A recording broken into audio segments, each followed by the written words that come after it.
سڵاوتان لێبێتەوەم کاتتان باش بینەرانی خۆشەویست بە یارمەتی هاوڕێیانی هاوکارم لە بەشی کنترۆل و هەروەها هاوڕێی هاوکارم ئەمیر هاتوونەتە خزمەتتان بۆ پێشکەشکردنی بەرنامەی ئێمە و بینەران کە هەموو هەفتەی ڕۆژانی جومعە پێشکەش بە ئێوەی خۆشەویست دەکرێت. سپاس گوڵنازیان لەلای منیشەوە سڵاوتان لەبێت ئازیزان و خۆشەویستان هیوادارم کە لە هەر کوێیەکان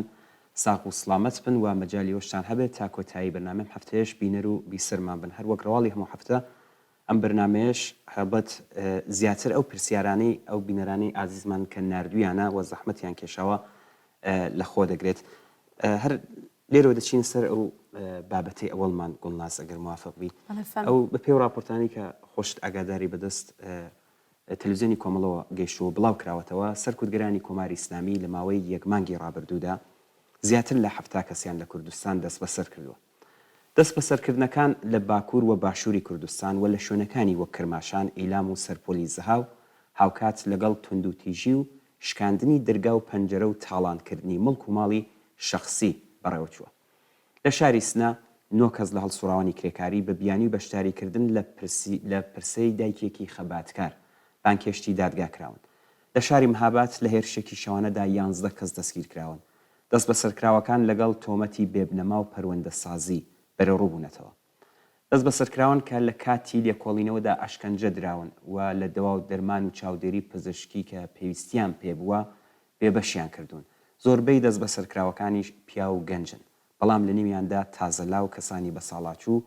هونەرمەندی جەماوەری، مامۆستای چالاک، ڕۆژنامەنووس، چالاکی ناسراوی کرێکاری، چالاکی مافی ژنان، ژینگە پارێز و بازاڕیانیش بوونیان هەیە. مامورانی ڕژیم زۆرتر لە کاتژمێرەکانی سەر لە بەیانی زوودا هەڵیان کوتاوەتە سەر ماڵەکان و وەڵامی هەر ناڕزایەتیەک و بەتایبەت داوای مۆڵەتی دادوەری و هۆکاری دەست بەسەرکردنەکانیان بە شێوەیەکی دڕەندا نەداوەتەوە. تەنانەت دوای دەستگیرکردنەکانیش بەرپرسانی دادوەری و ئیتلاعاتی وەڵامێکی ڕوون و باوەڕپێکراویان بەو بنەماڵانەش نەداوەتەوە کە داوای ڕوونکردنەوەی دۆخی منداڵ و کەسوکارەکانیان کردووە. بەڵێ ئەمیر هەروەها لە راپۆرتێکی تردا لە ڕۆژەکانی ڕابردوو لانیکان 58 کەس لە شارەکانی مەهاباد و بۆکان و پیرانشار لەوانە بنەماڵی یەکێک لە گیان بەختکردوانی شۆڕشی ژینە بەهۆی لە بەرکردنی جلوبەرگی کوردی لە بەشداریکردن لە ڕێوڕەسمێکدا لەلایەن دەستگای داپڵۆسێنەری قەزایی بانگێش کراون و دۆسیەی ئەمنیەتیان بۆ دروست کراوە. پرسیار ئەوەیە لە حاڵێکدا کە کۆماری ئیسلامی پێی لەسەر لێوارەی مەرگە بۆ ئاوا بەربووتە گیانی خەڵک لە کوردستان کە ئەڵبەت درێژەی هەمان ئەو ڕێو شوێنە سەرکوتگەرانەیە کە لە بەشەکانی دیکە ئێرانیش ئەنجامی دەدەن. وەڵامەکەی نابێ ناڕۆشن بێ ئەم ڕادەیە لە توندوتیژی لە مەودایەکی ئاوا کووردا ئاماژەیە بۆ سیاسەتێک کە ڕژیمی ئیسلامی لە کوردستان پەیڕەوی دەکات.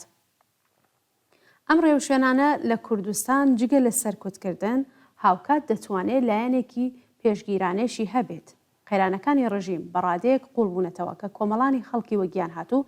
ڕووخانی کۆماری ئیسلامی زۆر بە نزیک دەبینن. چاوەڕوانیەکی لەم چەشنە بنەمایەکی مادی ڕاستەقینەی هەیە کەوابوو نیشانەی بەهێزبوونی نییە بە پێچەوانەوە نیشانەی زەعف و داماوی ڕژیمە. زۆر ڕاستە تێکشکانی بڕبڕی پشتی مەحوەری مقاومەت لە ڕۆژهەڵاتی ناوەڕاستوە بە فیرۆچوونی هەموو ئەو شتانی کە کۆماری ئیسلامی لە ماوەی چەندەهەی ڕابردوودا لە پێناویانیدا هەزینەیەکی زۆری کردبوو کێشەی سوتەمەنی و کارەبا و داخرانی بەردەوامی ناوەندەکانی پیشەسازی و پەرەسەندنی بێکاری،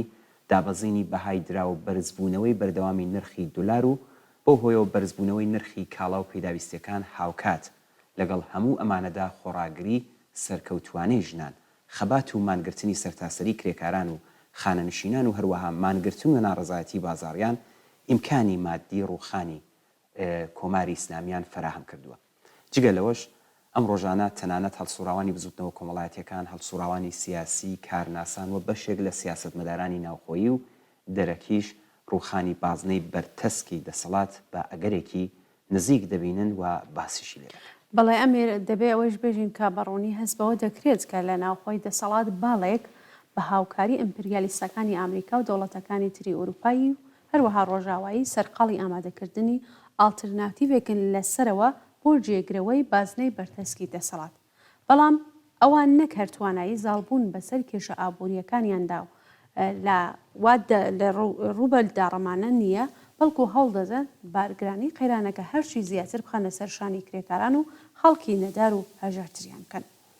لەمڕۆوە هیچ ڕێگەیەکیان نییە جگە لەوەی کە دەبێ خۆیان لەگەڵ سەرکوتی زیاتر و بە تایبەت لە کوردستان هەماهنگ بکەن. ڕژیم بە لە بەرچاوگرتنی سروشتی خەباتکارانە و حیزبیانەی خەڵکی کوردستان کە نوێترین نمونەی بربەستەکانی لە مانگرتنە گشتیەکان و بەتایبەت لە ئاخێزی شۆڕژگەڕانەی ژیان ئازادی و جەماوەری بوونی ئەم ئاخێزە لە کوردستان شاهدی بووین، دەیەوێت ئاخێزی شۆڕژگەڕانە و چاوەڕوانکراوەکەی داهاتووی پێشوەختە لە بوونی هەڵسوڕاوانی خۆی بێپەش بکات بۆ ئەوەی نەتوانن بە شێوەیەکی ڕێکخراو بێنە مەیدان. سەرەکی ترین ئەرک بۆ خەڵکی شۆڕژگەڕی کوردستان ئەوەیەکە لە درێژەی خەبات و تێکۆشانیان تا ئێستایان هەڵسوڕاوانی خۆیان بپارێزن. هەروەها پێویستە کۆمەڵانی خەڵکی شۆڕژگەڕی کوردستان خەباتی ڕزگاری خوازانی خۆیان بە خەباتی ناوچەکانی دیەکەی ئێرانەوە گرێ بدەن و هەموو پێکەوە کار بکەن بۆ ڕێخستن و بەربڵاوترکردنی هەرچی زیاتری ئەو خەبات و ناڕزایەتیانەی ئێستا. دەبێت یەکێک لە ئامانجە نزیک و دەستبەجیەکان بریتی بێ لە زەمینە خۆشکردنی هەرچی زیاتر بۆ تێکشکاندنی هێزی بێوەرە و سەرکوتگەرەکان.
تاڵێ لەو زڵفا بخانە و دەسێم بەندی دڵ ببڕێ من پێدا بەسێم بەندی دڵ ببڕێ من پێدا بەسم هەی هەی بە شەوی تاریک لەمەن مەی بارایان بە شەوی تاریک لەمەن مەی بارایان چرا گێڕێم بۆشۆن نازدارایان چرا گێڕێم بۆشۆن نازداران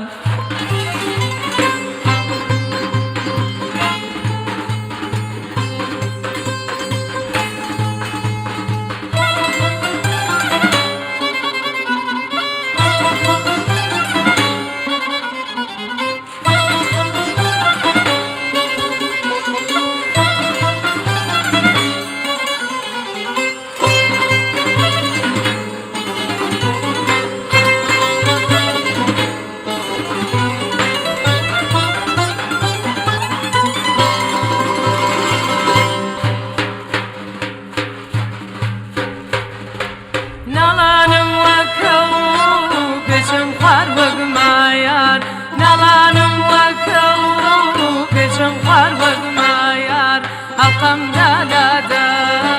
بلاو قچنا يار القم دالادا بلاو قچنا يار ترسيم لا چنار برزي سركاني ترسيم لا چنار برزي سركاني هوالي يارم ناش بزاني هوالي يارم ناش بزاني اي بشوي تاري لمن ماي بارايان بشوي تاري لمن ماي بارايان چرا گرم بوشون نزارايان چرا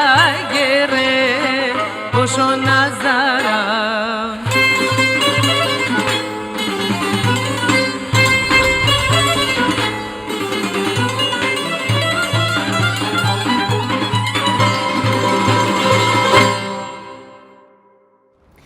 ئازیزان سبارەت بۆ قسە و باسی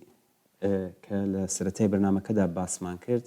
کاک قارەمان لە شاری سنەوە لە پامێکی کووردا نووسیوەتی دەڵێ ماوەی کە کا کۆماری جەنایەتکاری ئیسلامی سیاسەتی سەرکوتگەری خۆی دژ بە خەڵکی ئێران بەگشتی و خەڵکی کوردستان بە تایبەتی چڕچڕ کردوێتەوە هەر لە ماوە کورتەدا ژمارەیەکی بەرچاو ئێدام کراون و لە زیندان کراون و کەش و هەوای ترساندن و تۆقاندنی پەرە پێداوە بۆچی وا دەکەن نابێ ناڕوون بێ ئەم ڕژیمە کاتێک سیاسەتەکانی یەک لە دوای یەکی شکست دەخۆن کاتێک لە دابینکردنی سەرەتایی پێویستی ژیان وەک ئاو و کارەبا و سوتەمەنی داماوە کاتێک گەندەڵی لە دەستگای حکوومەتیدا ناتوانێت چارەسەر بکات کاتێک ئابووری داڕوخاوە تۆڵەکەی لە خەڵک دەکاتەوە چون باش دەزانێت ڕۆژێک لە زۆر کە زۆر زۆریش دوور نییە هەر بەدەستی ئەم خەڵکە بەهێزی ئەم خەڵکە لەناو دەچێت و تەفروت و نادەبێت کەوابوو هەرچەندە ئێدام بکات هەرچەندە زیندانی بکات هەرچەندە ئەزیەت و ئازار پەرە پێ بدات ماوەی دەسەڵاتی کورتتر دەکاتەوە بڕیاری خەڵکی وشیاری ئێران و کوردستان بە تایبەتی گەڕانەوەی نییە ئەگەرچی بەسەبرن بەڵام کاتی خۆی کاتێک کە توانیویان هەر هێزەکانیان سەریەکخەن سەبریان دەبێ بە زەبرێکی ڕوخێنەر بۆ دوژمنان و بنیاتنانی کۆمەڵگایەکی ئازاد و بەرابەر بۆ خۆیان زۆر سپاس بۆ کاقارەمان بۆ ئەم کورتنامەی کە ناردی لە شاری سنەوە بوو بەڵای کاکتەها کوردستانی لە نامێکدا کە بۆی نردوین نووسیوێتی هاوڕێنی بەرنامەیەمە و بینەران سڵاوتان لێبێت و ماندوونە بن هاوڕێیان لەم چەند بەرنامەی دواییدا گەلێک قسە و باسی هەستیارتان مربوط بە بارودۆخی ئێستای ئێران و کوردستان هێناوەتە گۆڕێ بەش بە حاڵی خۆم دەستخۆشیتان لێ دەکەم یەکێک لەو باسانە پێویستی هاوکاری حیزب سیاسیەکانی چالاک لە ساحەی کوردستانە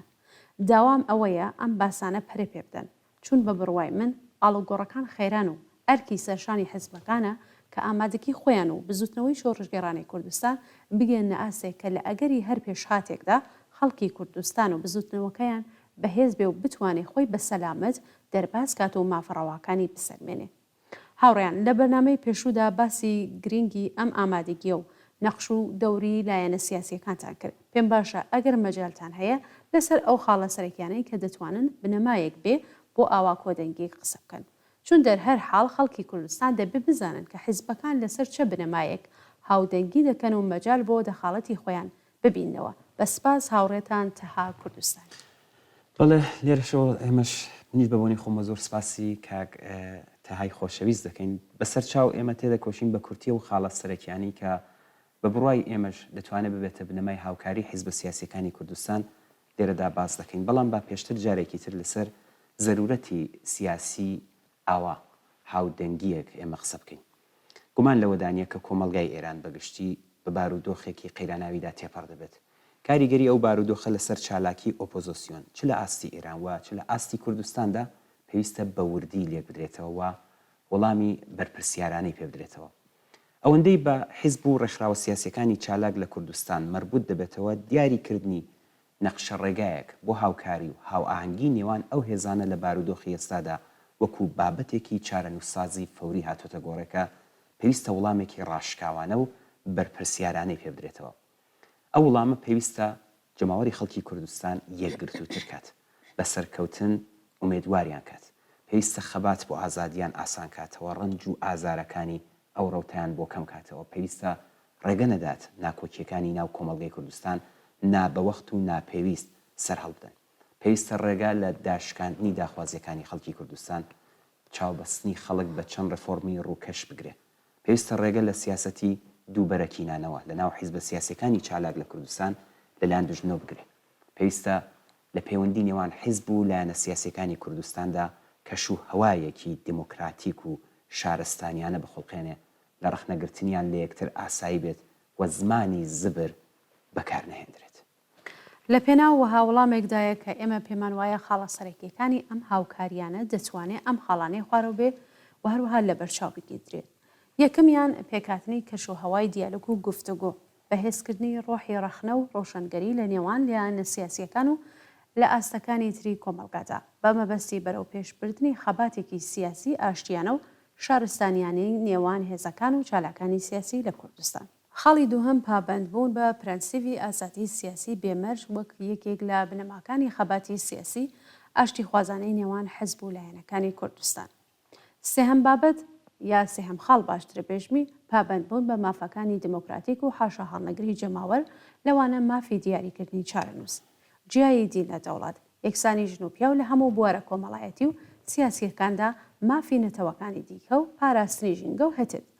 خاڵی چوارەم بە فەرمیناسینی پرەنسیبی مافی دەسەڵاتدارەتی خەڵک لە بەڕێوەبردننی کۆمەڵگای کوردستان لە ڕێگەی ئۆرگانە هەڵبژێردراوەکانی جەماوەرەوە.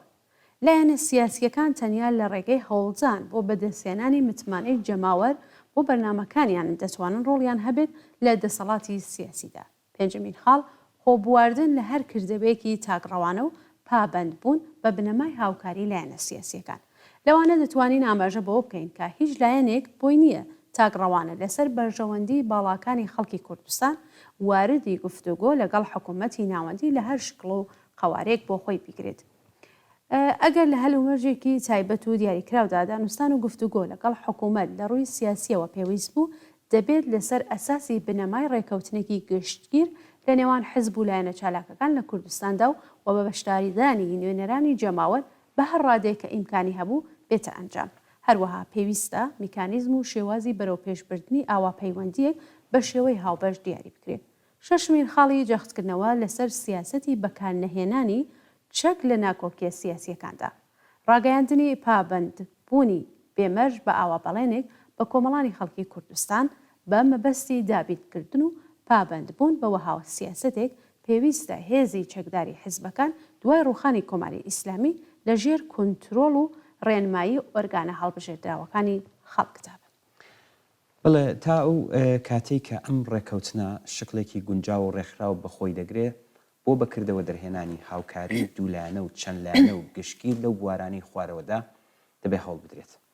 هاوکاری لە پێناو بەدەستێنانی پاڵپشتی مادی و معنەوی جەماوەر وە کەسایەتیە ئازادی خوازەکان،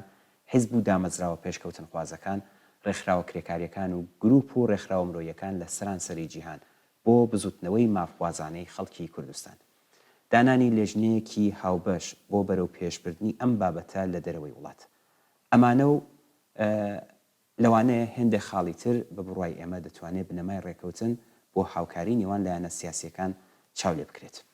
جێگەی گومان نییە کە هاوکاری لایەنە سیاسیەکان نە لە دیوی داخراوە بەڵکو شەفاف و ڕۆشن لە پێشچاوی خەڵکی شۆڕشگێڕی کوردستاندا دەبێت بچێتە پێشەوە و ئیمکانی دەخاڵەت بۆ خەڵکی کوردستان فراهم کات، چون هەموو هەوڵ و تەقالایەک بۆ ئەوەیە بزوتنەوەی ڕەوای ئەم خەڵکە بەهێز بکرێت کەوا بوو پێش هەر کەسێک ئەم خەڵکە کە باری گرانی ئەم بزوتنەوەیان لەسەر شانە شایستەی ئەوەن کە ئاگاداری بن.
ئەمیر لەم بەشە لە بەرنامەکە کاک محسن نامەیەکی بۆمان ناهێناردەوە نووسیبێتی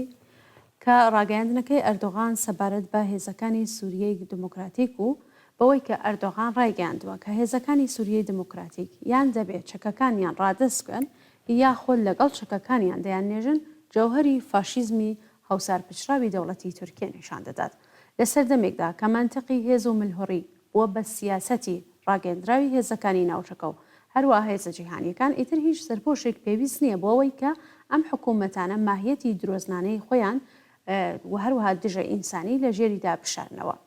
کوشتاری خەڵکی مەدەنی وەکو بەشێک لە سیاسەتی جەنگی و شکەست پێهێنان و تەمیکردنی دوژمن و کاولکردنی ماڵ و حاڵیان، باراندنی بۆمب و موشک بەسەر شارەکاندا و جلە و شڵکردن بۆ گروپ و دەست و تاقمە بەکرێگیراوە ئیسلامی و بردنیان بۆ گیانی خەڵکی بێدفاع و مەدەنی بووتە بەشێک لە ئستراتێژی جەنگی ئەم دەسەڵاتانە لە دەورانێکدا کە هیچ بەهایەک بۆ ژیانی ئینسانی کرێکار و زەحمەتکێش لە قاموسی سیاسی بۆژوازیدا نەماوەتەوە. لە دەورانێکدا کە قەیرانی ئابووری، سیاسی و کۆمەڵایەتی و بێتوانایی بۆژوازی و سیستمەکەی لە بەڕێوەبردنی ژیانی کۆمەڵایەتی مرۆڤی ئەم سەردەمە پوچی هەموو ئیدعاکانی بۆژوازی دەربازی مافی مرۆڤ و ئازادی و ئاشتی و ئاسایش و خۆشگوزەرانی و سەروەڕیبوونی یاسانێ و دەوڵەتیەکان بە شێوەیەکی ڕوون و ڕەوان نیشان دەدات لە سەردەمێکدا کە ئیسرائیل کوشتنی بە کۆمەڵی مناڵانی فلستینی وەکو مافی بەرگریکردن لە خۆی دەگرێتە بەر و لایەنی ئامریکا و وڵاتانی ڕۆژاوە پشتیوانی لێدەکرێت، ئەو دەرفەتەش بۆ فاشیستێکی وەکو ئەردۆغان ڕەخساوە کە هەڕەشەی کوشتاری خەڵکێک بات کە لەو دیوی سنوورەکانیەوە کە گۆیان مەترسیان بۆ سەر ئاسایشی نیشتمانی وڵاتەکەی دروست دەکەن. بەڵێ ئەردۆغان و دەسەڵاتە نەتەوەپەرست و فاشیستەکەی کە لە ڕێگای هاوکاریکردنی گروپە تێرۆریستە ئیسلامیەکانی سوپای نیشتمانی سووریا کە واناسراون و هەیئەتی تەحریری شامەوە کە لە دوای دەرپەڕاندنی بەشار ئەسەدەوە لە چوارچێوەی بەندوبەستێکی سیاسیدا لە نێوان جەمسەرە جیهانی و ناوچەیەکاندا دەسەڵاتی سووریایان ڕادەستکرا، ئەو غڕورەی لا دروست بووە کە دەتوانێت بڕیاردەری سەرەکی بێت لە دۆخی سیاسی و ئەمنی سووریا و دیاریکردنی نەخشەی ئایندەی دەسەڵاتی سیاسی لە وڵاتەدا بۆیە وەکو خاوەن ماڵ کەوتوەتە هەڕەشەکردن لە خەڵکی کوردستانی سووریا کە کۆنتترۆلی ناوچە کوردنشینەکان و باکووری ڕۆژهەڵاتی سووریان بەدەستەوەیە. دەوڵەتی تورکیا کە خۆی پشتیوانی سەرەکی سیاسی سەربازی و لۆجستیکی ڕێکخراوی تەرۆریستی داعش بوو کە خۆی پشتیوانی سەرەکی گروپە چەکداریە تەرۆریستەکانی سوپای نیشتمانی سووری و هەیەتی تەحریری شامە شمشێری لە ناوبردنی تەرۆریستە کوردەکان هەڵکێشاوە. هەڕەشەی ناشتنی ئەو کەسانە دەکات کە دژی داعشی تەرۆریستی کۆنەدۆستی ئەردۆغان جەنگین و توانیان شکستیان پێبهێنن. هەڕەشە لەو هێزە دەکات کە دۆخێکی ئارامی بۆ خەڵکی ناوچەکە پێکێنەوە و بەرامبەر بە تەرۆریزمی ئیسلامی پاراستونی. کاک محسن لە بەشێکی تری نووسراوەکەیدا دەڵێ بە پێچەوانەی دەسەڵات و سیاسەت و فەرهەنگی فاشیستی و شۆڤێنیستی و ئەردۆغان و حزب و دەوڵەتەکەی هەموو هاوڵاتیانی ژێر دەسەڵاتەکەیان مافی هاوڵاتی یەکسانیان هەیە وە کەس لە سەر بنەمای جیاوازی زمان و نەتەوە دین و بیر و باوەڕی ماف و ئازادیەکانی پێشێل ناکرێت. ئەردۆغان و دەسەڵاتەکەی کە لە تورکیە سەرەتاییترین مافەکانی خەڵکی کورد زمان پێشێل دەکەن و بە بیانووی جۆراوژۆر هەڵسوڕاوانی سیاسی و ئەندام پارلەمانە کوردەکان و هێتت دەستگیر و زیندانی دەکەن دەیەوێت ئەو دەرفەتە لە کەوتنی بەشار ئەسەد بەدەست بهێنێت و لە دژی هاوڵاتیانی کورد زمانی سووریەش بیخۆزێتەوە و ئەو خەڵکەی کە جۆرێک لە ئازادی و ئیرادەی سیاسی خۆیان بەدەستێناوە دووبارە بخاتە ژێر چەپۆکی سەرکوت و داپڵۆسێنی و هەروەها بێمافی. بانگەشە و پیلانە و هەروها جەنگخوازی تورکیا دژی هێزەکانی هەسەدە و خەڵکی کوردستانی سووریە هیچ ڕەوایەتێکی نییە و بیانوەکانی بۆ دژایەتی ترۆر لە ڕوانگەی بەشەریەتی ئازادی خواز و ئینسان دۆستەوە بایەخی پوشێکی نییە. خەڵکی کوردستانی سووریە مافی خۆیانە بەرگری لە ماف و ئازادیەکانیان و بڕیاری سیاسی خۆیان بکەن دژی هەر جۆرە دەستدرێژیەکی تورکیا و دەبێت لایەن خەڵکی ئازادی خواز یان باشترەوە بێژم لەلایەن خەڵکی ئازادی خوازەوە پشتیوانی لێ بکرێن. پێویستە جارێکی تر ئەم دروشمە بەرز بکرێتەوە کە ڕۆژاوا تەنیا نیە ڕۆژهەڵات پشتیوانیە. بچینە سەر نامەیەکی تر لەلایەن کاگ ئەرسەلانەوە. کاگ ئەرسەلان نووسیوێتی کاتێک گومانی هێرشی ئیسرائیل بۆ سەر ئێران گومانێکی بەهێز بوو ئەلبەت ئەم گومانە ئێستاشەیە. ئەم بیرۆکەیە بۆ کوڕیشاوە دەست و پەیوەندیەکانی دروست بوو کە کۆماری ئیسلامی دەڕۆخێەوە بۆ شایی دەسەڵات دروست دەبێت. هەر بۆیە شازادە بە ئەرکی خۆی زانی کە ڕای بگەێنێ جێگای نیگەرانی نییە. جەنابیان خێرا بۆ شایی دەسەڵات پڕ دەکاتەوە. لەم بارەوە ڕاگەیاندنێکی بڵاو کردەوە و خێرا بە چەند زمان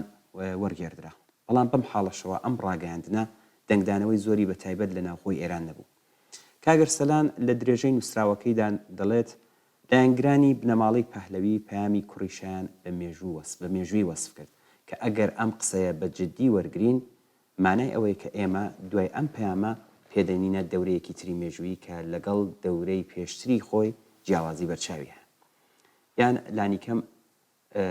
ئەوەیە وتاری سیاسی ئیتر دەگۆڕدرێەوە بە دوای خۆیدا گۆڕانکاری تر دێنێت. کاگ ئەرسەلان هەروەها دەڵێ چاوەڕوان دەکرات دوای ئەم پەیامە کوڕیشا خۆی دەگەێنێتە سەر سنوور و ڕێبەری دەرەوەی ئینتقال دەست پێ دەکات. بەڵام هەر ڕۆژێ دوایی جنابیان چوو بۆ تێپەڕاندنی تاتیلات کەسی ژنەی پرسی ئەرێ جنابی شازادە بوو بەچی. لە ڕاستیدا ساحەی سیاسی لێران زۆر جار تراشیک بووە بەڵام هیچ کات ئەوەندە تێکەڵ بە نەزانین و گەمژەیی نەبووە. با بزانین پەیامی شازادە لەسەر چه ئاستێک داڕێژرا بوو. داڕێژەرانی ئەم پەیامە لایەن وابوو و ئێستاش لەوانەیە هەروە بیرکەنەوە کە بە پەلاماری دەرەکی کۆماری ئیسلامی دەڕوخێ. هێزەکانی ڕژیم لێی دوور دەکەونەوە بۆ شایی دەسەڵات دروست دەبێت کە بە پشتیوانی دەرەکی پڕ دەکرێتەوە و هەموو لایەنێک دەڵێن فەرمو و ئیتر نۆرەی جنابتانە. بەم جۆرە سەڵتەنەت خوازان لایەن وابوو دەورێکی تر لە مێژووی ئێران لە ناوچەکەەوە بگرە هەموو جیهانیش دروست دەبێت بۆیە پەیامی کوڕیشایان بە مێژوو وەسف کرد. بەڵام بێئاگا لەوەی کە ئیسرائیل و ئامریکا لە شەڕێکی ڕەوانی خۆیاندا لەگەڵ کۆماری ئیسلامی بۆ گوشارهێنانی زۆرتر گاڵتە بە شازادە دەکەن. بڵێ ئەم کاریکاتۆرە لە ململانەی سیاسی کە باسمان کرد تەنیا لە زەینی سەڵتەنەت خوازان وەک داستانێکی خەیاڵی جێی نەگرتووە بەڵکو لە زەینی هەموو ئەو کەسانەشدا کە بە جۆرێک لەم داستانە خۆیان بە شەریک دەزانن لایەن وایە قەیرانێک دەست پێ دەکات ئەم قەیرانە قوڵ دەبێتەوە بۆشایی دەست پێ دەکات ئەم بۆشاییە لەلایەن ئەوانەوە هەڵبەت بە پاڵپشتی هێزی دەرەکی پڕکرێتەوە ینی هەر کەسێک و لایەنێک کە ئاوا ساویلکانە چاو لە ئاڵۆزیەکانی ناو کۆمەلگا دەکات پێی وایە خۆی ئەم بۆشاییە پڕ دەکاتەوە بەڵام خاڵە سەرەکیەکانی ئەم داستانە خەیاڵیە بریتین لەوەی کە یەکەم دارمانی دەسەڵات ئاوا بە ئاسانی ڕوونادات تازە ئەگەریش ڕووبدات ئەو کات هەموو ئەمانە کە خۆیان بۆ پڕکردنی بۆشایی دەسەڵات ڕیز کردووە لە نۆرەدا ڕانەوەستاون کە تەعارب لەگەڵ یەک بکەن دووهەم ئەو کات تەنیا هێزە ناوخۆیەکانی بەڵکو هێزە دەرەکیەکانیش بێکاردانانیشن هەمویان هەوڵ ئەدەن بۆشایی دەسەڵات بە شێوازێک پڕبێتەوە کە قازانج و بەرژەوەندی ئەوانی تێدا پارێزراو بێت سێهەم خاڵی گرنگ ئەوەیە کە بە بڕوای من هەڵبدۆ کاگەرسلان دەڵێت کۆماری ئیسلامی وا تێک ناچێت کە دەسەڵاتی پاشایەتی تێکچوو ناوەندەکانی دەسەڵات کە هەر کامە چاویان لە بەرژەوەندیەکی دەرەوەیە ویان لەلایەن ئەوانەوە پاڵپشتی دەکرێن بەردەبنە جانی یەکتر لە وڵاتانی دەوروبەر هەروە بوو کە دیتومانە کاگە ئەرسەلان لە ئیدامەدا دەڵێت ئۆپۆزیسیۆنی ڕاز لە فەزای میدیایی خۆیدا هەوڵئادات ئەم تێڕوانینە ساویلکانایانە پەرە پێبدات کە گۆیە ئاڵۆگۆڕی دەسەڵات لا وڵاتێکی وەکو ئێران بە پێشبینی استبدادێکی سیاسی زۆر بە ئاسانی ڕوادات گۆیە کەسانێک دەڕۆن و کەسانێکی تر جێگەیان دەگرن و هەموو شتێک باش دەبێت چوونی تر ئەوانن دەسەڵاتیان هەیە گۆیە دموکراسی جێ دەگرێت و مافەکانی مرۆڤ دەکرێت بە بنەمای دەستور و فقط دەبێت لە فکری گەشەی ئابووریدا بن ئەگەریش تەرحەکانیان نشوە پێش ئەو کات داستانی خەتای کەسانێک کە مل بە ئەم تەرحانە نادەن و بەردەخەنە سەر ڕێگایان دروست دەبێت و دواتر خۆیان بۆ بەرپەرز دەزانن بۆ گەشەی ئێرانی ئاسیسیان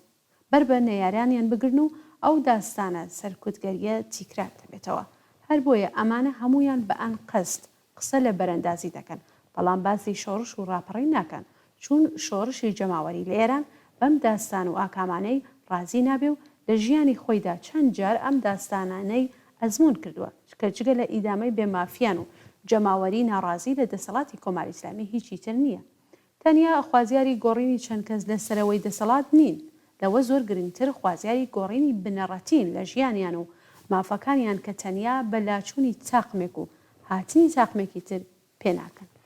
بەڵێ کاگەرسەلان لە بەشێکی تری نووسراوەکەیدا دەڵێت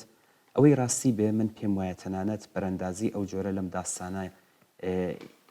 گەڕامانەوە ڕوو نادات قسە لەسەر ئاوات و ئارەزوو و ڕادەی بێزاری لە دەسەڵاتی کۆماری ئیسلامی نییە بەڵکو قسە لەسەر واقعیەتەکانی کۆمەڵایەتی و سیاسی لە ئێرانە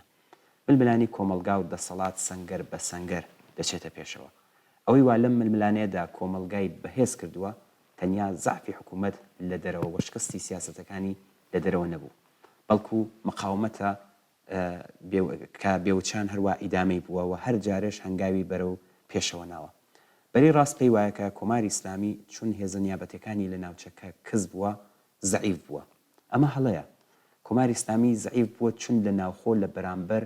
بە خەڵکی وەگیان هاتوو زەعیف بووە و شکستەکانی لە دەرەوە سەر باقی ئەمەیە نە بە پێچەوانەکەی هەر جێگایە کە دەوڵەت زەعیف بووە کۆمەلگا سەنگەرێکی بەدەستێناوە کاگەرسەلان لە کۆتاییدا نووسویەتی گومان لەوەدانیە کە ئێران لە بەردەم ئاڵۆگۆڕی جدیدایە بەڵام نە لە ڕێگای هێرش و پەلاماری دەرێکی ئێران دەگۆڕدرێت چون فەرهەنگی ئەم کۆمەڵگایە لە گۆڕاندایە دەسەڵات دەست بەدەست دەکرێت کە جار وایە بە شێوازێکی ئارام و جاری وایشە بە شێوازێکی تون بەڵام بە دووری دەزانم کە داستانی بۆشایی دەسەڵات بەم سناریۆیە کە ساڵتەنەت خوازەکان یان بە گشتی بڵین بەرەی ڕاز کە چاوەڕوانی دەکان بچێتە پێشەوە لە هەر حاڵ منتقی ئەم گۆڕانە بریتی نابێ لە ڕووخاندن و گۆیە دروستکردن دەبێ بڵێن ئامادەبوون بۆ ڕووخاندن و دروستکردنی دوای ڕووخاندن دەبێ بچێتە پێشەوە ئەمە منتقە کاتێک جێدەگرێت کە کۆمەلگا ئەوەندە ئامادە بێ کە بتوانێت خۆی لە بەرامبەر بە هەر پێشهاتێکدا دەفاع بکات هەر بۆیە ئێستا پەرەدان بە بزوتنەوە بۆ ئامادەبوون ئەرکێکە کە بتوانێت ئامادەگی بۆ ڕووخاندن فراهەم کات و دوای ڕووخاندنیش نەخشە و پلانی خۆی بۆ گەیشتن بە ئازادی و بەرابەری بباتە پێشەوە بەڵێ زۆر سپاس لە کاگەرسەلان بابچین ناوبڕێک ببینین دواتر دێنەوە سەرنامەکانی تر فەرموو بابچین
شلان عزيز بن نزيك مرجي منا عشقي تولد ما دریای شیبه منا شلان عزيز بن نزيك مرجي منا عشقي تولد ما دریای شیبه منا فيكنين خلكت عذابي قبري منا فيكنين خلكت عذابي قبري منا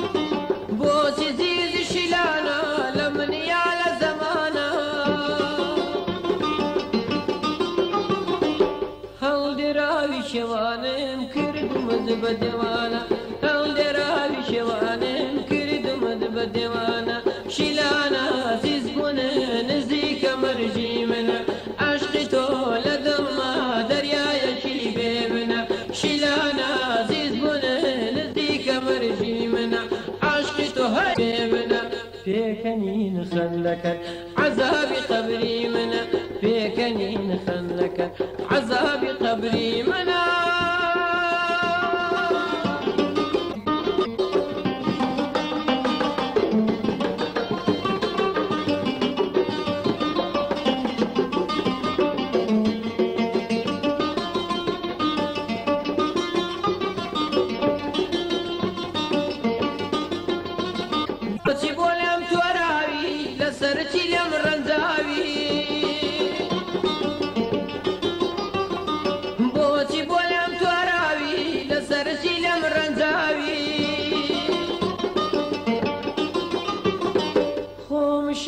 شجيتو ماسكي قردن خناوي ومشيت بلايتو ماسكي قردن خناوي شيلانا عزيز بنا نزيك مرجي منا عشقتو هاي لدوما درياي شيبي منا شيلانا عزيز بنا هاي نزيك مرجي منا عشقتو لدوما درياي شيبي منا فيكنين خلكت عذابي قبري منا فيكنين خلكت عذابي قبري منا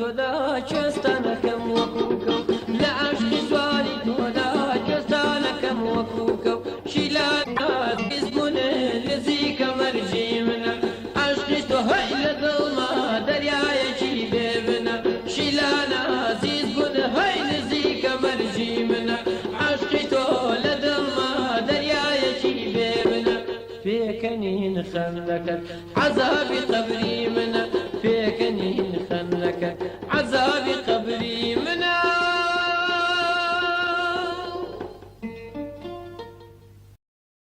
لەم بەشەدا دێنە سەر نامەی کاگنەوید کە زەحمەتی کێشاو لە کرماشانەوە نردوێتی کاگنەوید نووسیوێتی کە لەم بارەوە ڕاوبۆچوونی خۆی هێناوەتە بۆ ڕێ هەڵبەت لە نووسراوەدا نووسێتی بە بڕوای ئێمە بەرچاوخستنی بیر و بۆچوونە جیاوازەکان بۆ خۆی بەشێکە لە ئامادەگی لەم هەلو مەرجەدا هەر بۆیە ڕاوبۆچوونی کاگنەویدیش ئاوا چاو لێ دەکەین ئێمە کاگنەوید دەڵێ لەگەڵ ڕووخاندنی بەشار ئەسەد فەلەجبوونی هێزە نیابەتیەکانی کۆماری ئیسلامی لە ناوچەکە وە تونتربوونی قەیرانە ناوخۆیەکانی ڕەژیم هەموو ئاماژەکان باس لە گۆڕانکاری و ڕووداوی گەورە دەکەن استراتیژی علی خامنەی بە هەزینەی تێکدانی ئابووری ئێران و نەهامەتی ژیان و گوزرانی خەڵکی ئێران گەیشتۆتە بنبەستێکی تەواو و خەونی گەورەی ئومەتی ئیسلامی لەژێر ڕێبەری ئەو لە ڕۆژهەڵاتی ناوەڕاست لە شەوێکدا ڕووخا. ئێستا بە زۆر هۆکار کۆماری ئیسلامی لە لاوازترین و ناسکترین پێگەی تەمەنی خۆیدایە. سادەنەگەریە ئەگەر وا بیر بکەینەوە کە ئیسرائیل و هاوپەیمانانی ناوچەیی دوای 40 ساڵ ئێستا کە کۆماری ئیسلامیان خستۆتە گۆشەی ڕەنگی بۆکسەوە لە ناکاو وازی لێدێنن بە پێچەوانەوە. ئێستا کاتی ئەوەیە چاوەڕێی ئەو بکەین کە کۆماری ئیسلامی ناکەوت بکەن. بە لەبەر چاوگرتنی ئەم دۆخە پێویستە ئێمە بزانین سناریۆ واقعیەکان کامانن، بیان خەینە پێش چاومان و خۆمانی بۆ ئامادە بکەین و لە کۆتاییدا با باس لە پرسە گرنگەکانی بکەین کە دەبێت چی بکرێت. بە بڕوای کاگنەوی چەند سناریۆ دەبێت بخەینە پێش چاومان. لە یەکەم سناریۆدا دەڵێ قبولکردنی شکستی سیاسەتەکان لەلایەن لووتکەی دەسەڵاتی کۆماری ئیسلامی و خواردنی جامی ژەهرێکی تر کە بێگومان لەم حاڵەتانەدا تەنانەت لە کورتماوەدا کۆماری ئیسلامی زۆر زەحمەتە بتوانێت خۆی لە بەرامبەر شەپۆلی اعتراض و ناڕزایەتی جەماوەریەکاندا بپارێزێ. بۆ خۆشیان ئەمە دەزانن هەر بۆیە هەوڵەدەن لەم سناریۆ دوورکەونەوە. سناریۆی دوم داڕمانی وردە یان چاکسازی سنوورداری ناوخۆیی دەتوانێت وەکو ئەگەرێک کار بکات. بەڵام چاکسازی سنووردارەکان بۆ پێکهاتەیەکی زۆر ناکارامە وەکو گواستنەوەی خوێنە بۆ جەستەیەکی مردوو. بەڵام کێشەی سەرەکی لێرەدا ئەوەیە کە چاکسازی سنووردارەکان ناتوانێت وڵامێک بێن بۆ پێداویستی بەرفراوانەکانی کۆمەڵگای ئێران. کۆماری ئیسلامی دەیان ساڵە مافی سەرکوت کردووە و ژیانی لە زۆربەی خەڵکی ئەم وڵاتە چاڵ کردووە. گەندەڵی پێکهاتەیی و چەندین قەیرانی ناوخۆی و دەرەکی ئاکامی ئەم دەسەڵاتە بووە. بۆیە تەنانەت ئەگەر بڕیاری چاکسازیش بدات ئەم چاکسازیانە پێویستی بە دەسەڵاتێکی بەهێز و پلانی ورد و ستافێکی ڕاهێنەر و خاوەندید و شارەزایی گونجاوە و ماوەیەکی تا ڕادەیەک درێژ هەیە کە لە بارودۆخی ئێستادا کە مەشروعیەتی نەماوە و متمانەی جەماوەری لەدەستاوە ئەستەمە ئەم سناریۆشە بتوانێت کۆماری ئیسلامی ڕزگار بکات. ئەلبەت ئەم سناریۆ دەتوانێت ببێتە هۆی کەمبوونەوەی کاتی ناڕازی بوون و کڕینی کات بۆ ڕژیم. بەڵام دوجار بێتوانایی لە چارەسەرکردنی کێشە بنەڕەتیە ئابووری کۆمەڵایەتیەکان دەبێتە هۆی دابەزاندنی خەیراتری ئەم بارودۆخە. ئەگەر ئەوە هەیە ئەم سناریۆیە ببێتە هۆی لێکترازان لە نێوان کۆتلە جیاوازەکانی حکوومەتە، چونکە هەندێک دەیانەوێت بەردەوام بن لە سەرکوتکردن و هەندێکی تریش دەیانەوێت ئیمتیاز بە خەڵکیان ڕۆژاوە بدەن. بەلەبەر چاوگرتنی فشارە ناوخۆیی و دەرەکیەکان ئەم سناریۆیە ئەگەری زیاتر لە سناریۆی یەکمە. بەڵام لە کۆتاییدا هەروەکو باسکرا ئەم سناریۆیە وەڵامی بارودۆخی ئێستا ناداتەوە و ناتوانێت چارەسەرێکی بەردەوام بێت بۆ مانەوەی کۆماری ئیسلامی. بژاردەی درێژخایانی بژاردەی گونجاو نییە بۆ بارودۆخی توندی ئێستای ئێران. لەوانەیە تەنها تەمەنی سیستمەکە بۆ ماوەیەکی کورت درێژ بکاتەوە. بەڵێ لە سناریۆی سێمدا گوڵناس کاگنەویت نووسیوێتی و دەڵێ درێژەدان بە سیاسەتی ڕابردوو بە ڕوبەڕووبوونەوەی کەمتر لەگەڵ ڕۆژاوا و ئیسرائیل و ئیدامە بە سەرکوتی ناوخۆیی ئەم سناریۆیە نزیکترین سناریۆیەکە لە سروشتی ئێستای کۆماری ئیسلامی و زیاتر لەگەڵ میلی ئایدۆلۆژی استراتیژیکی خامنەی و سوپای پاسداراندا کە دەگونجێت. ڕژیم ڕەنگە لە ڕێگای سازانە سنووردارەکان و دانوستانەکانی پشت پەردە هەوڵی کەمکردنەوەی فشارە نێودەوڵەتەکان بدات و کاتێکی زیاتر بۆ دووبارە وزەدانان و بەهێزکردنی هێزەکانی دەستە بەرکات. بەڵام ئەم سناریۆیە ڕوبەڕووی کۆمەڵێک بربەستی جدی دەبێتەوە. یەکەم گوشارەکانی ئیسرائیل و ئەمریکا بە تایبەتی لە کاتی ئەگەری گەڕانەوەی ترەمپ بۆ دەسەڵات وارێکی زۆر بۆ سازانێکی سنووردار ناهێڵێتەوە. دووهەم ناڕازیبوونی بەربڵاوی ناوخۆیی و دۆخی مەترسیداری ئابووری ئێران، قەیرانی سوتەمەنی، قەیرانی بنزین، قەیرانی کارەبا و دابینکردنی ئاو و بەردەوامی دابەزینی بەهایتمەند بەرامبەر بە دولار لەمپەری سەرەکیە لە بەردەم جێبەجێکردنی ئەم سناریۆە. سێهەم هێزی سەرکوتگەری ڕژیم لەژێر گوشاری توندایە و ئەگەر ناڕەزایەتیەکان بەردەوام بن دوجار توانای سەرکوتکردنی کاریگەریانیان لەدەستدات. لە سناریۆی سێهەمدا کەمکردنەوەی کاتی فشارە دەرەکیەکان ڕەنگە دەرفەتێک بە ڕژیم بدات کە بۆ ماوەیەک مانەوەی خۆی مسەوەگەر بکات. بەڵام ئەم سناریۆیەش ناتوانێت باشتربوونی بەرچاو لە بارودۆخی ناوخۆی ئێراندا بهێنێتە ئاراوە پێدەچێت ببێتە هۆی چڕبوونەوەی ناڕزایی و ناڕزایەتیەکان. هەرچەندە سناریۆی سێهەم ئەگەری زۆرتری لە کورخایاندا هەیە، بەڵام وردە کاریگەری خۆی لەدەستدات لەگەڵ زیادبوونی فشارەکانی کۆمەڵگەی نێودەوڵەتی و خەڵک کۆماری ئیسلامی ڕزگار ناکات. لە سناریۆی چوارمدا کاگنەوید باسی داڕمانی زوو دەکات و دەڵێت ئەم سناریۆیە بەهۆی ئەو دۆخە مەترسیدارەی ئێستاوە زیاتر ئەگەری هەیە. ئەگەر ناڕەزایەتی بربڵاوتر یان لێدانی دەرەکی بەهۆی پەنابردنی کۆماری ئیسلامی بۆ ئەنجامگەیاندنی چەکی ئۆتۆمی لە ژێرخانە گرینگەکانی سیستمەکە ڕووبدات لەوانەیە ڕژیم لە ناکاودا داڕمێت. لەم سناریۆیەدا بەهۆی نەبوونی بەدیلێکی ئامادە و یەکگرتو ئێران دەتوانێت بچێتە قۆناقێکی ئاسەقامگیرەوە. ئەگەری دەستێوەردانی هێزە بیانیەکان هەیە کە بەدوای بەرژەوەندیەکانی خۆیاندا دەگەڕێن. لە سناریۆی چوارمدا ئەگەریەوە هەیە فشارە ناوخۆی و دەرەکیەکان هاوکات بێ، بەڵام لێکەوتەکانی دەتوانێت هەزینەی زۆر و ئاڵۆزی بێ بۆ خەڵکی ئێران و هەموو ناوچەکە. بۆیە ڕۆڵی ئۆپۆزیسیۆنیان دەسەڵاتی بەدیل لا بەڕێوەبردننی ئەم سناریۆیەدا زۆر چارەنووسساز دەبێت. سناریۆی پێنجەم کودەتای سەربازی لەم سناریۆیەدایە. سپای پاسەران کە ئێستا گەورەترین هێزی سەربازی و ئابووری ئێرانە بە کەڵگوەرگرتن لە دەسەڵاتی سەربازی و ئەمنی خۆی ڕاستەوخۆ کۆنتترۆڵی حکوومەت دەکات. ئەم بژاردەیە ئەگەرچی نابێت لەبیر بکرێ، بەڵام هێشتا بەبوونی خامنەی زۆر بەهێز نییە. لە هەر حاڵدا ئەمەش سەرنجام ناتوانێت کۆماری ئیسلامی ڕزگار بکات. هەروەکو دیتمان کۆماری ئیسلامی ڕێگەی دەربازبوونی نییە، بەڵام باشترین بژاردەی ممکن بۆ ئایندەی ئێران فراوانکردنی بزوتنەوە ناڕزایەتیەکان و پێکهێنانی بەرەی نوێ لەو بزوتنەوانەیەدا. ئامانجی ئەم بەرەیش دروستکردنی هاوپەیمانیە کە لەسەر بنەمای پرەنسیڤی هاوبەش و هەمەلایەنە کە بتوانێت هێزە جۆراوجۆر یا هێزی جۆراوجۆر کۆبکاتەوە. زۆر سپاسی کاگنەوید دەکەین لەگەر هەڵانەکەم لە کرماشانەوە بوو. زۆر سپاس کاگنەوید وا زەحمەت ناوبڕێ نەدەین ئەمیر بتوانێت بچین ناوبڕێ بدەین دواتر دێنەوە سەر نامەی کە کاکسامان بۆی نردن فەرموو بچین.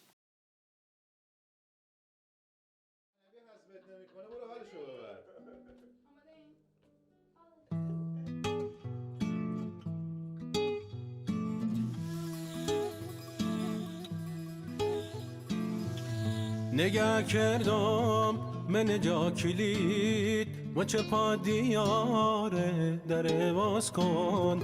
باید در باز نکنی صفای نداره در باز کن سرمای مردم در باز کن بارون ترام که در باز کن باید در باز بکنم بنا میداره چغل برم باید میرم فهم باوره خینم دراره چغل برم سرمایی مردی چغل برم بارون تره که چغل برم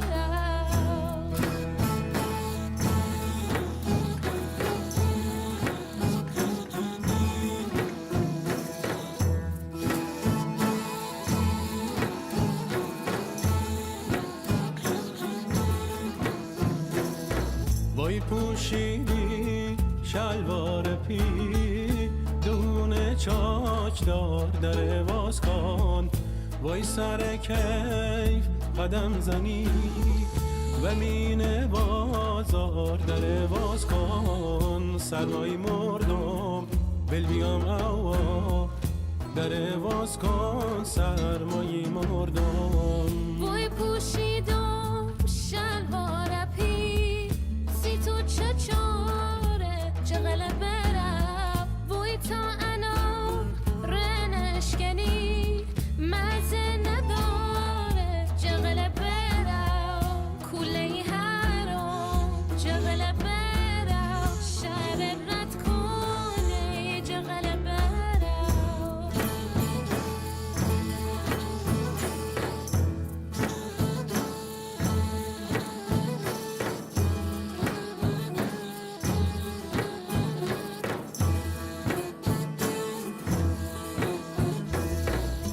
فیس کردم تا شبی شو سیاه سفید وای بید خواستم جام نبید دست کردم جی پیلوام نبید گو دلا میخواد علم نبید خدای دلا میخواد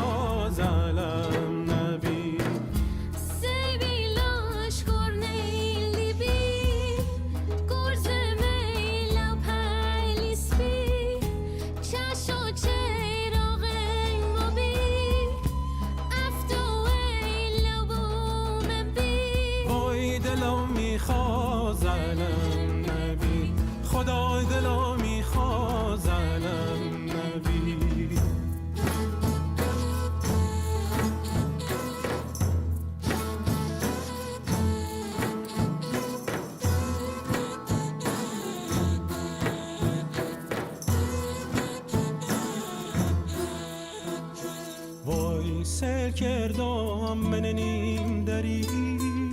او خوابیده او را پری نری کردم ری آسمون من با کاشر می تری گوده را می خواهد خدای دلو می خواهد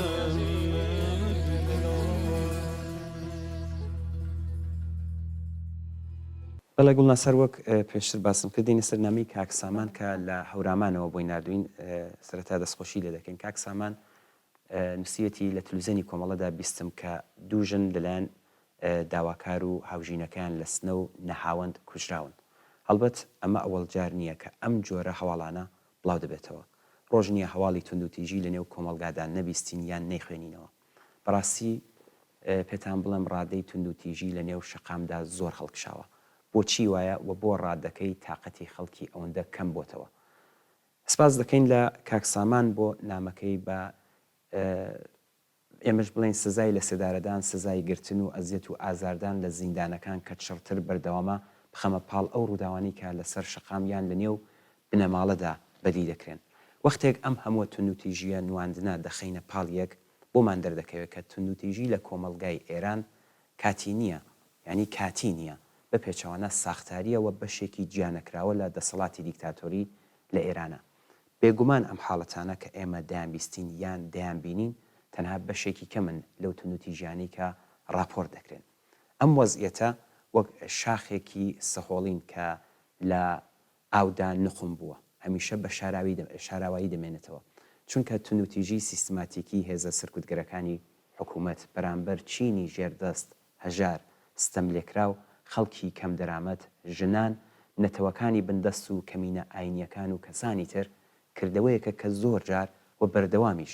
لە گۆڕەپانی گشتی و لە ناکاو دەبیندرێت. ئەم توندوتیژیە بەربڵاوە هەندێک جار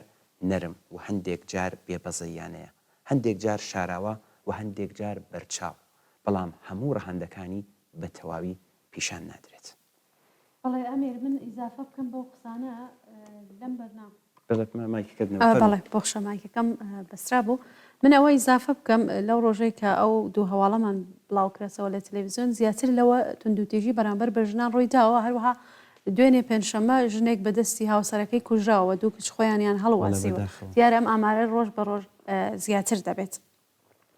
بەهۆی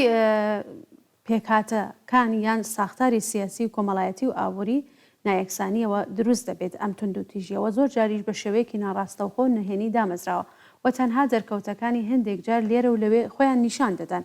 کاتێک باسی توندوتیژی ساختاری یان پێکهاتەی دەکەین، تەنیا کردەوەی ئازاردانی جەستەیی ڕاستەوخۆ ناگرێتەوە،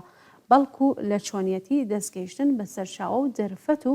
مافە بنەڕەتیەکان کە بە شێوەیەکی نایەکسان دابەشکراون دەگەڕێتەوە. کەوا بوو هێما و دەرکەوتنی توندوتیژی ساختاری بەهۆی بنەماکانی دەسەڵات و نایەکسانی سیاسی و ئابووری و کۆمەڵایەتیەوە دروست دەبێت. هێزە سەرکوتگەرەکانی وەکو دادگای قەزایی، ڕادیۆ و تەلەڤیزیۆنی حکومی،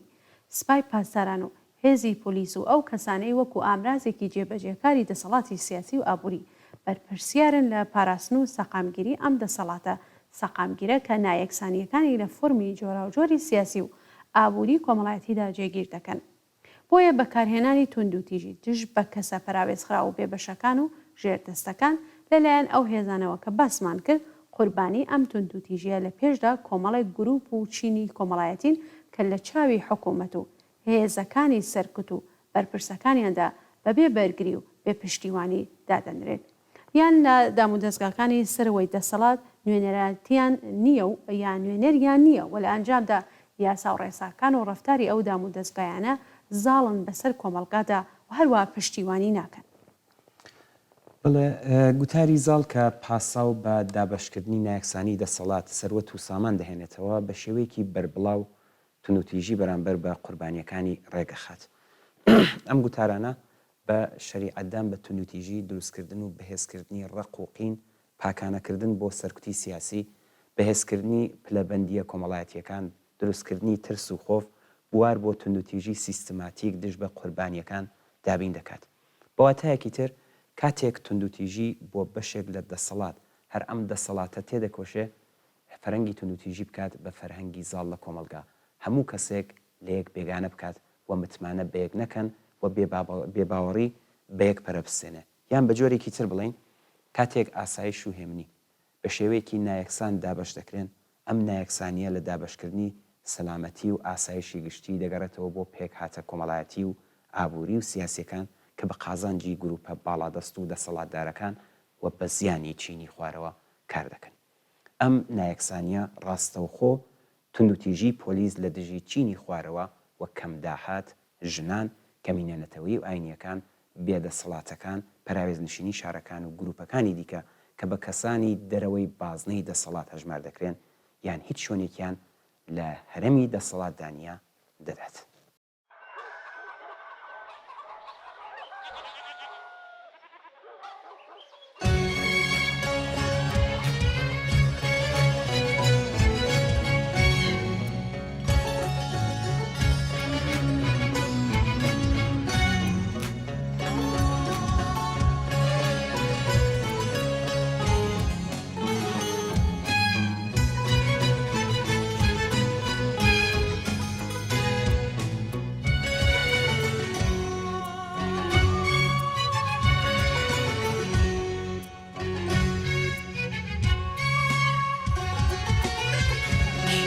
جیلاده هم به تاسی هل کرش سر چانکت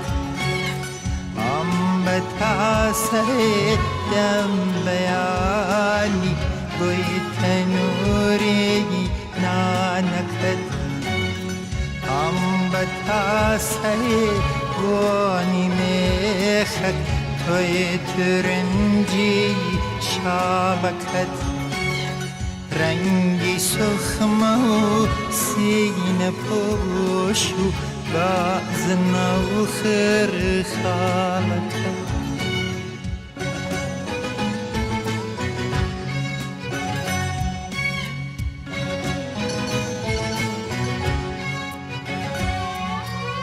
سرید میکه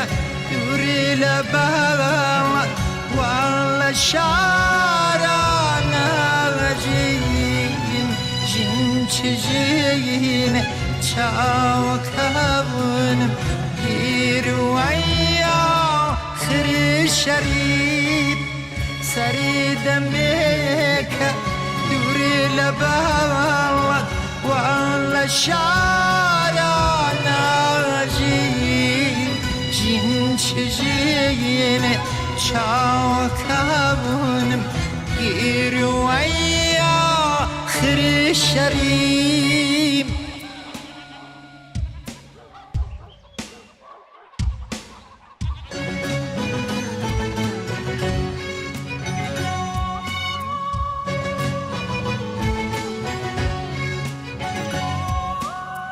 جار الوجار دي تبيرم جيني رابر دملتي سيبريدا روب كلانو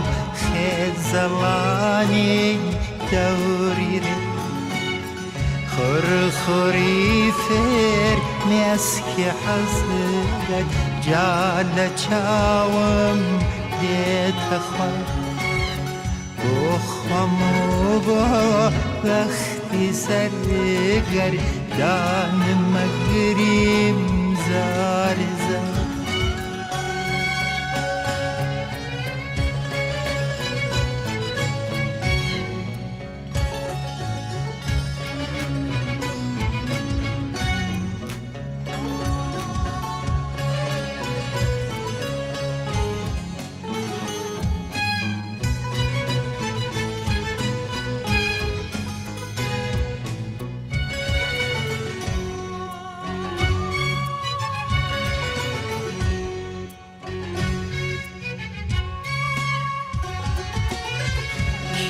جیلاده هم به تاسی هل کرش سر چانکت هم به تاسی دم بیانی بوی تنوری شانەکەت ئەم بە تاسەی بۆنی مێخەک تۆی ترنجی شابەکەت ڕەنگی سوخمە و سینە پۆش و بازنە و خرخالەکەت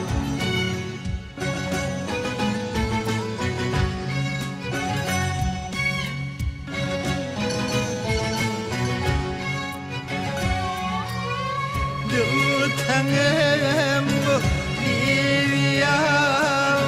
دوودیا شەریفینەکەت بۆ دەمێوە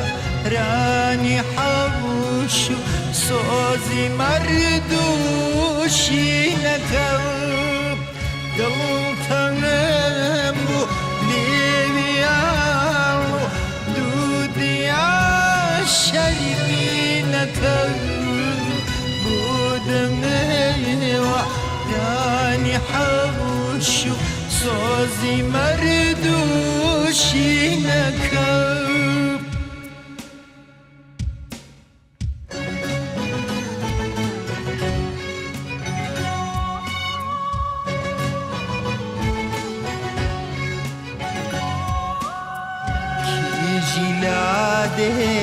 سەختە دووری پاڕەنجی ڕۆزگار ناحەزە دووری وڵات و ناخۆشە ژینە لە شار کیژی لادێ وەختە جەرگم پڕ بە دڵ بێی بەکەوە دەتینۆی ئاوی کێوم پڕ بە تاسەی کانیا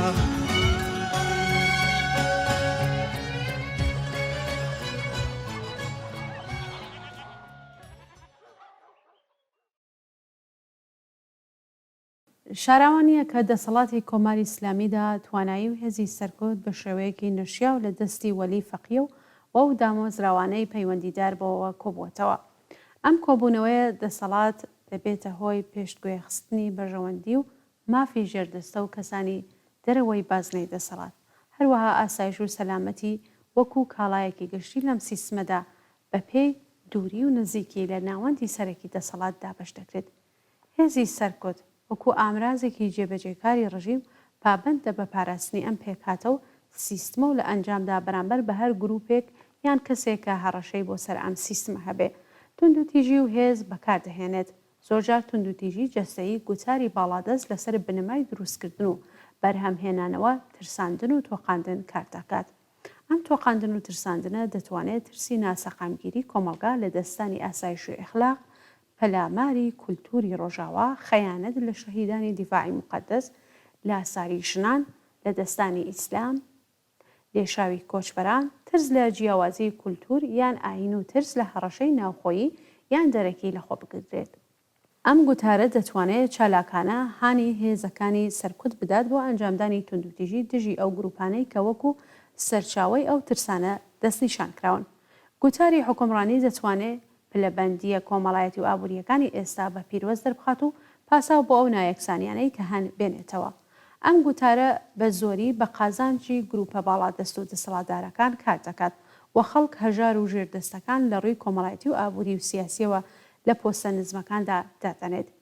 هێزی سەرکۆت وەکو پارێزەری ئەم نەزمە پابەندە بە پاراستنی ئەم پلەبەندیە و لە ئەنجامدا هەر هەوڵێک هەبێت بۆ گۆڕین یان ململانێکردن لەگەڵ ئەم سیستمە بە توندوتیژی و هێز بەرامبەر مامەڵە دەکات. ئەو یاسا و ڕێسایانەی کە بۆ بەرژەوەندی هەندێک گروپ و بە زیانی خەڵک دەنراوە بەشدارن لە جیاکاری و توندوتیژی بەرامبەر بە چینی هەژار.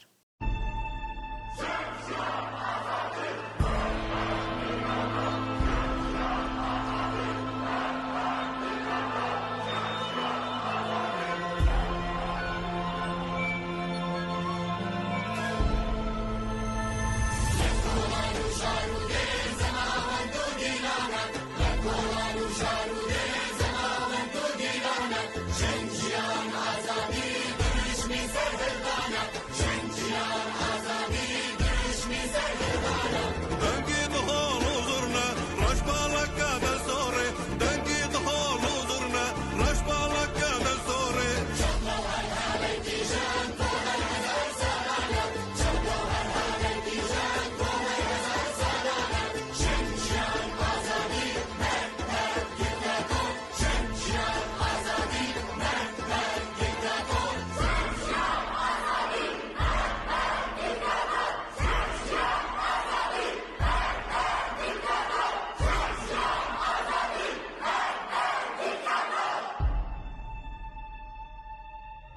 لەم بەشدا دێنە سەر نامەی کاک ئومید کە زەحمەتی کێشاوە لە سقزەوە نردوێتی. کاک ئومید نووسیوێتی لەم ڕۆژانەدا بیرم لەوە دەکردەوە ئەگەر بەڕاستی کۆماری ئیسلامی نەمێنێ چی دەبێت؟ بیستومە کە دەڵێن ئێران دەشێوێ و کەس بە کەس دەبێت وە شتێک لەم چەشنانە. بەڵام من لام وانە نازانم ئایا دەسەڵاتدارانی حکوومەتی کۆماری ئیسلامی پێش ئەوەی کە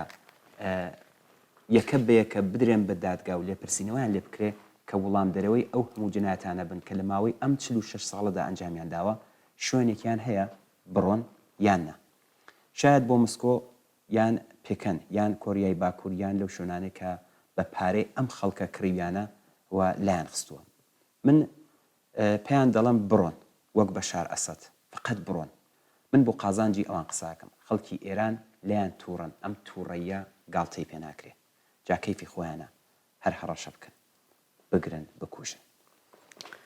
کاگومید لە بەشێکی تری نامەکەیدا نووسیوێتی قەڵتان پێدەم هەر کە ئەوان ڕۆیشتن بەستی کۆماری ئیسلامیە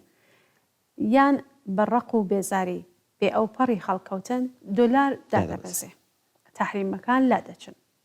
خەڵک ژیانیان وردە وردە دەگۆڕدرێت دەرگای زیندانەکان دەشکێ ئیتر کەس لەسەر بیر و باوەڕی لە زیندان ناکرێت هیچ قەڵەمێک ناشکێ و هیچ زیانێک زمانێک نابەسرێ هەر زیانیش ناکەوێت لە کەس هیتر ئەگەر کۆماری ئیسلامی بڕات کەمایەتی ئاینیەکان ئازاد دەبن کە باوەڕی خۆیان بەڕێوەبەرن ئیسلامی شەروە دەمێنێتەوە بەڵام لە کاری دەوڵەت و ئیدارەی کۆمەلگادا دەخەڵەت ناترێن نەتەوەکان مەجالیان دەبێت کە چارەنووسی سیاسی خۆیان دیاری بکەن ئیتر کەس ئێدام ناکرێت حیجابی زۆرم لێ نامێنێت سانسۆر نامێنێ هێزی ئەمنیەتی نامێنێ سپای پاسداران نامێنێ هەڕەشە لە هیچ دەوڵەتێک ناکرێت هێزی نیابەتی نامێنێ ئابووری وڵات وردە وردە گەشە دەسێنێت سروەت و سامانی ئەم وڵاتە فقط بۆ ژیانی خەڵک بۆ ڕیفاه و بۆ خزمەتگوزاریەکان بەکاردەبرجێت دزی بنبڕ دەکرێت بەرابەری ژن و پیا و جێگیر دەبێت کرێکار مافی خۆی وەردەگرێت مامۆستا خاننشین و هەموو چین و توێژەکانی تری کۆمەلگا ئیتر کەمی نان نامێنێت هەمووانە مافەکانیان بەدەستێنن ئاین و نەتەوە جیاوازیەکان لە ئاستی زیاتردا و هەروەها لە ئاشتیدا پێکەوە ژیان دەست پێ دەکەن بۆ خۆیان و لە ڕێگای ڕێکخراوەکانی خۆیانەوە چارەنووسی خۆیان بەدەستەوە دەکرێت ئیتر منداڵی کار نامێنێت و منداڵ کار ناکات و لاو ناومید نابێت و کۆڵبەران و سوختبەران گیانیان ناکەوێتە خەتەر و بۆ پاروەنانێک گیانیان لە دەست نادەن شایی خۆشی و لەزەت بردن لە ژیان جێگای خەم و ناڕەحەتی و نیگەرانی و شەڕ و کوشتار و خوێن ڕشتن دەکرێت. بەڵێ کاک ئومید دەڵێت بەڵام لە بیرمان نەچێت کاتێک ساڵی 57 دژی دەسەڵاتی دیکتاتۆرێتی پەهلەوی ڕاپەڕین و لە ئێران دەرکران ئەو کات تەقریبەن هەمان قسانە کام تا زۆر هەر لە سەرتاوە دەکرا قسانی کە ئێستا کوتێتی بەڵام پاشماوێک دیتمان نا ئەوانە هەر قسە بوون کۆماری ئیسلامی ڕۆی دەسەڵاتی پاشایەتی سپی کرد ئێستاش بۆ ئەوەی کە ئەم مێژووە تکرار نەبێتەوە دەبێ بزانین کە ئەم قسە باشانە لە داهاتوودا چۆن و لە چ ڕێگەیەکەوە مسەوەگر دەبێت ئایا دیسانەوە دەستە و تاقمێکی تر بەناو نیشانێکی ترەوە هەمان مێژوو تکرار ناکەنەوە بە قەولی قەدیمی قسە فەقیرە هەموو کەس پێی دەوێرێت ئەرێ ئەو قسانە باشن بەڵام چۆن جێگا دەگرێت و چۆن بەڕێوە دەچێت و کام هێز و دەسەڵات دەتوانێت و زەرفێتی ئەوەی هەیە کە قسەکانی ئێستا تا دواییش باکام بگەێنێت. ئومید لە بەشێکی تری ئەم نووسراوەیەدا ئەمیر دەڵێ کە بیرم لەم شتانە دەکەمەوە دێتەوە بیرم کە ڕێگامان ڕوونە بەڵام هەمان بەڵامی کە لە پێشدا کتوێتی ئەرێ هەرەوەیە باسم کرد ڕێگامان ئاسانیە وانە چون ئارەزوو دەکەین ئارەزوەکانمان بە خەیرایی بەدیدێ کار و زەحمەتی زۆرە تا ئەم وڵاتە کە کاول کراوە ئاوادان بێتەوە گرفتەکانی سەر ڕێگامان زۆرن گرفتی ناوخۆیی گرفتی دەرەکی وانە لێمان گەڕێن کە ئێمە کۆمەڵگایەکی ئینسانی بنیاد بنین ئەبەستی حتمما ڕۆژاوا و هێزە دەرەکیەکانە نابێ کارێک بکەین کە پاش چەند ساڵ بڵێن وەڵا هەڵەمان کرد بۆ ئەم کارە دەبێت بیر لەوە بکەینەوە کە چۆن دەتوانین ئەو ئاوات و ئارەزوانە بە ئەنجام بگەن تەنیا و تەنیا یەک ڕێگا هەیە لە دنیای پڕ لە کێشە و ئاڵۆزی ئەمڕۆدا کەس ماتڵی کەس نابێت ئێمەش ناتوانین و مێژوو نامان بەخشێک کە ماتڵی کەس بین خۆمان یانێ هەموو ئەو کەسانەی کە نانی ئازادی و بەرابەری بووەتە ئاواتیان دەبێ هێز بن یانێ خەڵکی کرێکار و زەحمەتکێش زۆربەی هەرە زۆری دانیشتوانی ئێران. ئەوانەی وا ژیانی ئینسانی بووەتە ئاواتیان دەبێ هێز بن، هێز نەبن دەی دۆڕێنن و دیسانەوە پاش ماوەیەکی تر دەڵێن خۆزگەم بە پار. تەنیا و تەنیا قوربانیانی کۆمەلگای ئەمڕۆ زەرفەتی ئەوەیان هەیە کە ئەو قسانەی سەرەوە بە ئەنجام بگێنن، چون تەنیا بیر لە ئازادی و بەرابەری و عەداڵەت دەکەنەوە، کەوا بوو ئەم خەڵکە بەرینە دەبێ ڕێکخراو بن و بە هێزی خۆیان ئاواتەکانیان بسۆگەر بکەن. بەلە زۆر سپاسی کاگومی دەکەین چین ناوبڕێ ببینین بەمەس بەتردێنەوە خزمەت بینێران فەرموو.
تاکەی بناڵم ئازیزم جە هیجران و تاکەی بکێشم باوانم هەنە هەسانی سەر تاکەی بناڵم ئازیزم جە هیجران و تاکەی بکێشم باوانم هەنە هەسانی سەر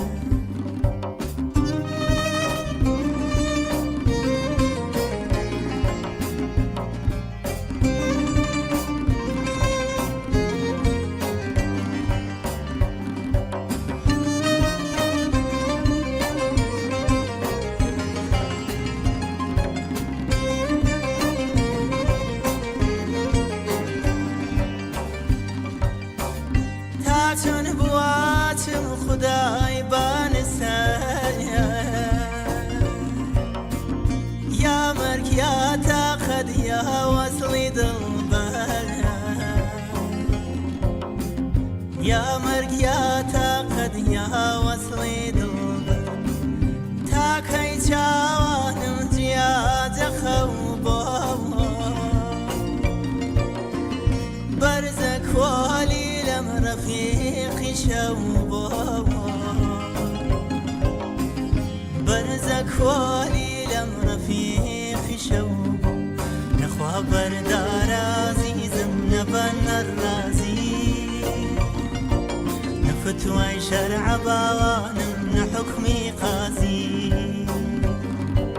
نخوى بردار عزيزم نبن الرازي فتوى شرع باوانم نحكمي قاضي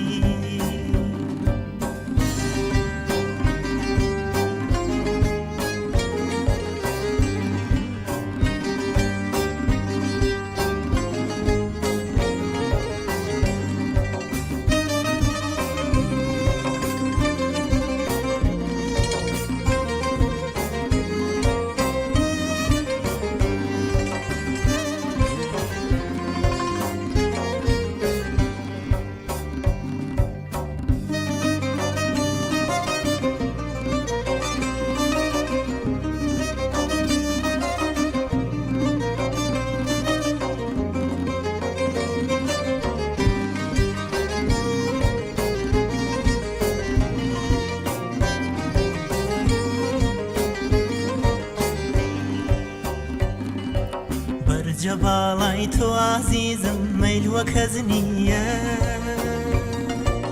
هیچگە تۆ بۆ من باوانم بەڵا دەست نییە بەرجە باڵای تۆ عزیزم مەیل وەک کەس نییە هیچگە تۆ بۆ من باوانم بەڵا دەست نییە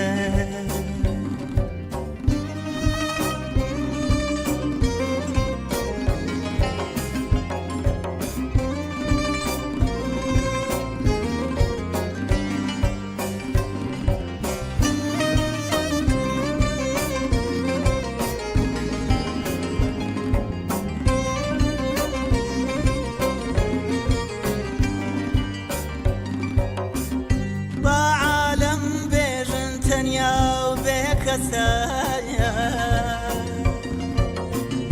ميلي توم تنيا العالم بسايا ميلي توم تنيا العالم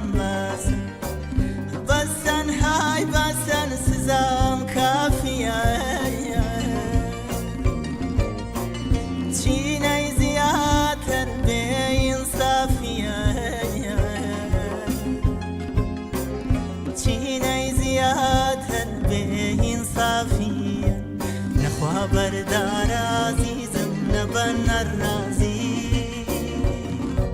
نفتوى شرع باوانم نحكمي قاضي نخوى بردار عزيزم نبن الرازي نفتوى شرع باوانم نحكمي قاضي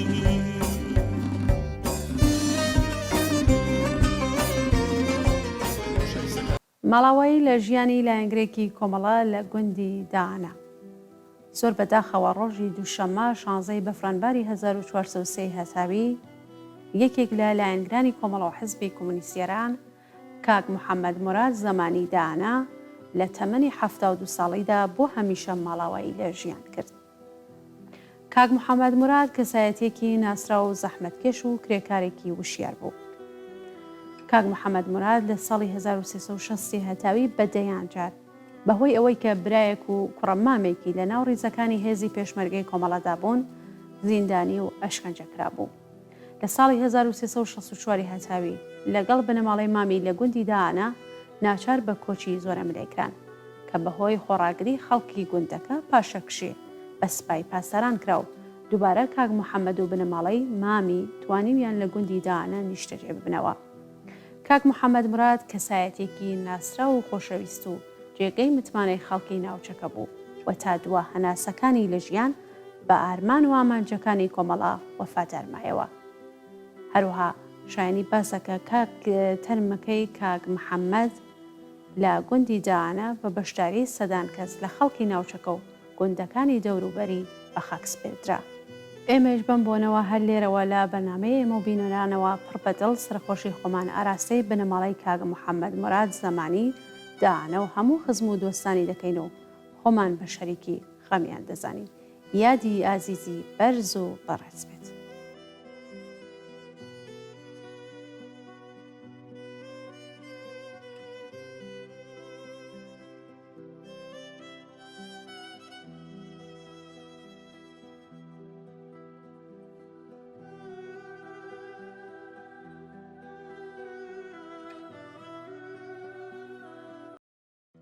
زۆر بداخەوە ئاگادار کرێنەوە کە کاک بەهمەن زەمانی شاعیر و هەڵسوڕا و تێکۆشەری ئازەربایجان و باوکی کاک شارۆخ زەمانی ماڵاوایی لە ژیان کرد. کاک بەهمەن زەمانی لەدایک بووی 2 جۆزەردانی ساڵی 1390 یەکێک لەو کەسایەتیە دیاریەکانی ڕۆشنبیری و خەباتکارانی ئازەربایجان بوو کە هەموو ژیانی خۆی بۆ ئازادی و یەکسانی تەرخا کرد. ساڵانێکی زۆری تەمەنی لە سەردەمی ڕژیمی پەهلەوی و کۆماری ئیسلامیدا بەهۆی خۆڕاگری لە پرەنسیپی ئینسانی و خەباتگەڕانەی لە زینداندا بەسەر برد. کاک بەهمەن زەمانی یەکێک لە هاوکار و هاوڕێیانی کەسایەتیە ناودارەکانی وەکو سەمەد بێهرەنگی، عەلیرەزا نابدێل، بێهروز دێحقانی، غوڵام حوسێن سەعیدی و ڕۆشنبیران و هونەرمەندانی دیکەی دەی 45 بووە. کاک بەهمەن سەردەمانێک تێگەشتێکی قوڵی لە هوشیاری کۆمەڵایەتی و کولتوری ئازەربایجان هەبوو. لە تێکەڵکردنی کولتور و هونەر و ئەدەبی ناوچەی لەگەڵ ڕەوتی فکری و هونەریدا ڕۆڵێکی بەرچاوی بوو. یەکێک لە بەرهەمە هەرە دیارەکانی شعری ئاراز خان ئارازە کە تێیدا زۆر هونەرمەندانە مەرگی دڵتەزێنی سەمەد بێهرەنگی وێنا کردووە. ئەم بەرهەمە لە دڵی موسیقای ناوچەکە و هەموو ئێراندا مایەوە و تا ئێستاش دەنگدانەوەی ئاراز هیوای خەڵکی چەوساوی چوارگۆشەی ئێرانە. شانی باسە شارۆخ زەمانی کوڕی کاک بەهمەن زەمانی چالاکێکی دیاری کرێکاری و ئەندامی دەستەی بەڕێوەبەری لیژنەی بەدووادا چوون بۆ دامەزراندنی ڕێکخراوە سەربەخۆکانی کرێکاری و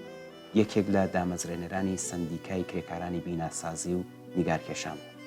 وەک زیندانیەکی سیاسی لە 22 خەرمانانی 1394 لە دۆخێکی گوماناویدا لە زیندانی ڕەجایی شاری کەرەج گیانی لەدەستا ئێمەش بەم بۆنەوە لە تەلەڤیزیۆنی کۆمەڵەوە پڕ بەدڵ سەرخۆشی خۆمان ئاراستەی بنەماڵە و کەسوکاری دەکەین و خۆمان بە شەریکی خەمیان دەزانین یادی کاک بەهمەن زمانی ئەم شاعیر و تێکۆشەرە ماندوو نەناسە کوڕەکەی واتە کاک شارۆخ زمانی ئەم چالاکە کرێکاریە گیانبەخت کردووە بۆ هەتایە لە دڵی ئازادی خوازاندا دەمێنێتەوە.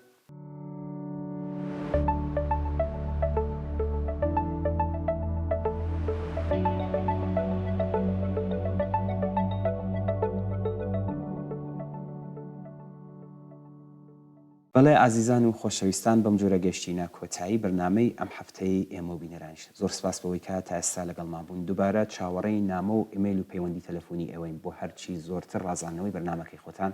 حتمما پەیوەندیمان پێوە بگرن و ڕاوبۆچوونەکانتان باس بکەن ماڵاوە. ماڵاوە.